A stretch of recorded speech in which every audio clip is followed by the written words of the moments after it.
There is a saying in the Bible, and I'm paraphrasing a verse, that the meek shall inherit the earth. And I believe Jesus said it during the Sermon on the Mount, if I'm not mistaken. So someone correct me if I'm wrong. However, it is so poignant, as many Bible verses are, right? There's so many millions of meanings with that. But there's a saying in Bitcoin to stay humble and stack sats, as Matt Odell coined the term and has become so famous. And Bitcoiners, to me, it's interesting, because Bitcoiners are some of the smartest, most generous, most loving people I've ever met in my life. And I'm proud to be a Bitcoiner and know so many of the people in this space, and learning and meeting more every single day. And I just can't help but think every single time I hear that, stack sats, stay humble, stack sats, or the meek, the humble shall inherit the earth. And the meek, I can't help but think that those are going to be the Bitcoiners, accumulating all of the assets, because we know wealth is never destroyed, it's merely transferred. And that transfer has already been taking place for the last 10, 12, 14 years. And that's going to continue as Bitcoiners continue to gobble up more purchasing power. And being meek and being humble are one and the same. It means you're grounding yourself. You're understanding that you don't know everything. None of us know everything, or else we wouldn't be here. We'd be God. And again, like we say, if you believe there's actual evil in the world, then the law of polarity says there has to be an exact opposite, which would be ultimate, pristine good. And not knowing everything is okay. And that's part of the journey of faith.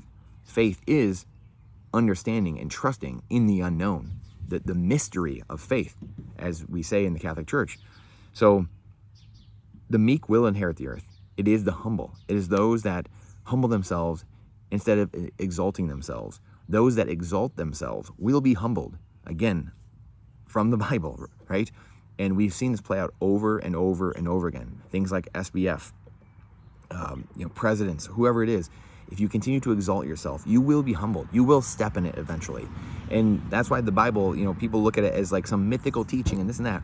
The Bible is, when you read it, it's literally daily, everyday practical advice for human beings. Hey, this is the best way to live. This is the optimal way to live.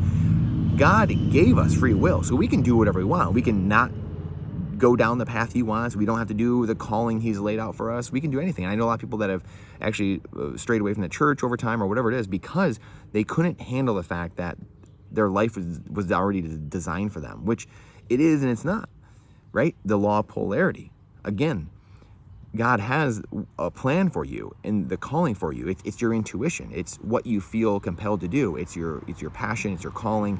It's what you love doing most and how you love serving humanity most. That is God's plan for you. But you don't have to do that. I fought my calling for years and decades. And I'm sure many of you have too. Maybe you still are. And I will pray for you. And I will be thinking of you and the people that we can hopefully all find our calling. And that's what I do truly believe. Bitcoin will align incentives so we can start getting to a point where costs are coming down, the living standards are going up, and we're not worrying about punching in, punching out every single day on a rat wheel in the rat race, trying to figure out how we're going to make ends meet. That's the average person right now. And I don't want that for anybody. So how do we do that? It's not from the current system. As Jeff Booth says, you can't fix the current system, the current reality from the current system. You have to build a new reality, a new system. And that's what Bitcoin is. It's finally given us a deflationary world where we get to capture the benefits of deflation and lower costs and higher standards of living. And we can get to our calling. We can have a moment to breathe and understand we're going to have more money at the end of the month. We're going to have even more at the end of the year because we save in the hardest asset possible. Hardest money ever discovered. And we get to then take a breath, step off the rat wheel, look about us, take a breath, look at this beautiful air around us and the beautiful trees and the beautiful grass and say, what is God calling me to do? What am I called by my higher being or by nature to do in this world? What am I called by God to do and how to serve humanity? That's what I wish for all of us. And that's what we're entering into this hyper Bitcoinized world in the coming decades. It's going to be a beautiful thing. But we have to be meek. We have to be humble. To keep stacking sats, put them in cold storage, help others, serve others. And will be in a world before we know it where all the incentives are aligned. You're incentivized because you're going to get paid in the hardest money possible. Whoever creates the best product or does the best service will be the one who relinquishes the appreciating money from my hands.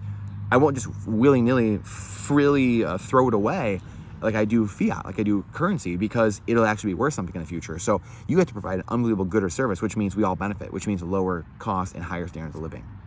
And that's just part of how incentives get aligned. We haven't even talked about the mining, the earth, conservation of resources, stuff like that. It's a beautiful, beautiful thing. So the meek will inherit the earth. It's being humble. It's understanding we don't know all. I meet so many people. I was hesitant 5, 6, 7 years ago to get into Bitcoin. I did in 2018. It was the best decision I ever made in my life. And I didn't even know at the time. But I meet so many people now that are so resistant, and they hear it and they're like, oh.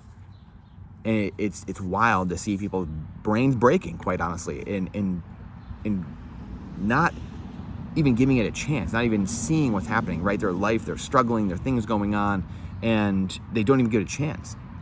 They won't even hear it because the mind is they're on the rat wheel spinning so fast, they can't even think of getting off.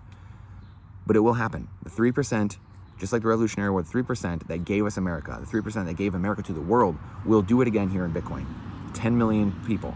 That's all that we need. And we're getting there. Let me know your thoughts on this. I've had a little bit of different videos lately, just really impassioned videos, current events a little bit, but also just going very deep. And I think we're probably doing more of this as well going forward. So let me know what you think. Let me know your thoughts on some of this stuff and what you would like us to cover in the future more. Would it be current event stuff? Would it be kind of deeper thoughts? Would it be more market-based stuff? I wanted to focus more on the new world, though, that we're building. I don't want to focus and really put time and energy in this old sinking ship, this old legacy monetary Titanic that's going down. There's really not a lot of point to doing that. We're just giving that energy and time and credence to that world that it won't exist and we don't want to exist. So I appreciate you. Please share this out. The Algorithm Hates Truth. Thank you for coming to my TED Talk. The Algorithm hates this channel. We use all the wrong buzzwords. So please share it out. Much appreciated. And question everything boldness, even the existence of God himself. Trust but verify. And this is not financial advice. It is freedom advice. Get your Bitcoin, get into cold storage, get into custody. Now, get a tiny bit of gold and silver, have a little bit, have some food storage, some water, some guns, firearms, security, ammo, some land. Build community. Build community. It's the number one thing. Build community. Digitally and in person. Go spend some time outside, breathe the air, spend time with family and friends, and you'll be glad you did. See you in the next one.